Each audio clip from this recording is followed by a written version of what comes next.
How you doing, Dean with Gain here? So that was quite an experience for me as a second grader to spend a week in the hospital from dehydration. A memory I'll never forget, left a mark, and I never looked at hydration the same. So that's what we're going to talk about today is the importance of hydration. So really what I want to do is talk about the importance first, talk about some things that, some signs that can show you that you may be leading towards dehydration, then give you some tips on maintaining good hydration and maintaining good consumption of water, and then really finishing up with some choices that you have when it comes to water. So, starting first with the importance of hydration, we're 75% water. Water helps with our cells, our tissues, our organs, our digestion. It's universally known the importance of it. We can't live without it. We can't live longer than 3 days without water. And so it's always been critical. And the one unique thing is across the world today, there's different diets, there's different exercise regimens, different keys to health.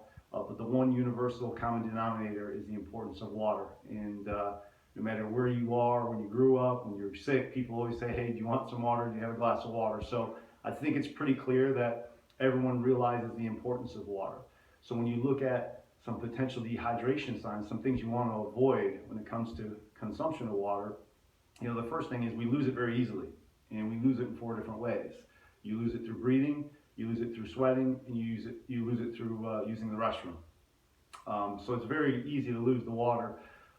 There's a lot of drinks out there today that are called diuretics. So if you think of coffee, soda, and other caffeinated beverages, you think of alcohol, those are staples in many a diet. And unfortunately, they're diuretics. So even though they're liquids, they're really cheating you and pulling water from your body. So you have to be very careful with your consumption there and almost double up on the water when you drink those. Some signs that you may be approaching some dehydration, if you ever look at your tongue and it's turning a little white, you need some water right away. If you have thirst, you're already past the point, you're a little dehydrated. And so you shouldn't wait till you're thirsty to drink. You should be drinking throughout the day, because if you're already thirsty, you already know you're in deprivation mode. So another test that people tend to love is the color of your urine. So if your urine is cloudy, meaning it's orange or dark yellow, you definitely need water. You're not getting enough. You want to have a clear, slightly tinted yellow color. So those are signs that you're partially dehydrated. Not necessarily the case where I was, where you're in a hospital with IVs, but it tells you your body needs more liquid.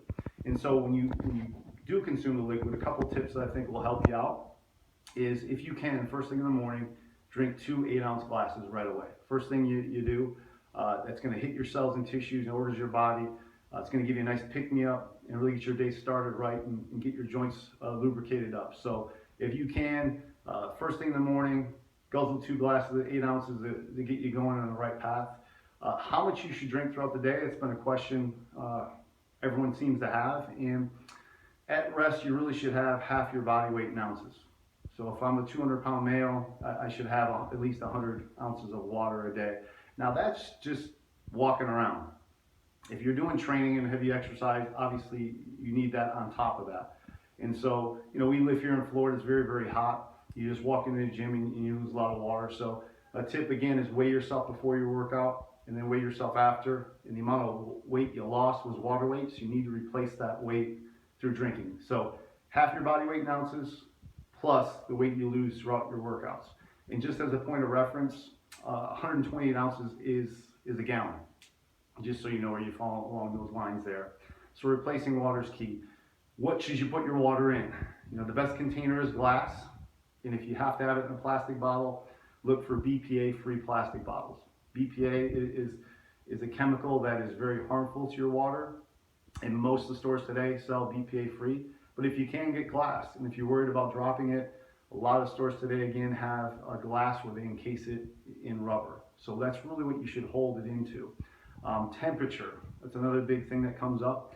Should I drink my water cold? Should I drink my water room temperature? Should I drink my water hot? And the most optimal is room temperature.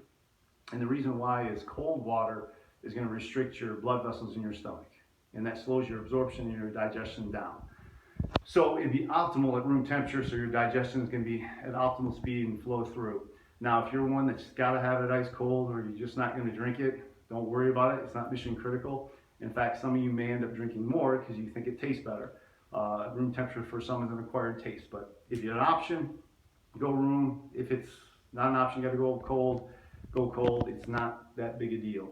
So those are a few tips on when you're drinking. Now, lastly, there's a choice. So you know how you drink it, you know how often you should drink it, you know how you should carry it. So what about types of water?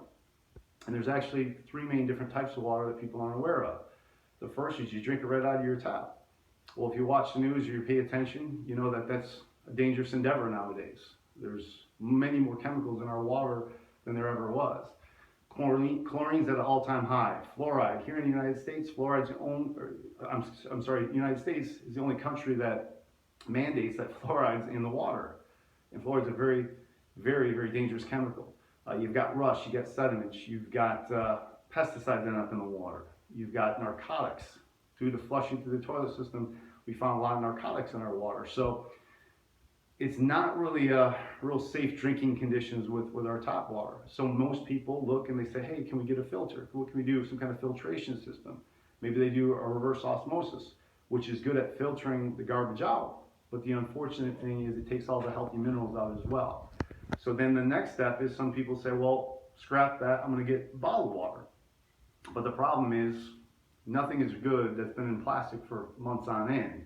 And through studies, what we're finding is tap water is very acidic. A lot of times more acidic than bottled water is more acidic than the tap water. So that leaves you with a third option. And this is something my family and I had done.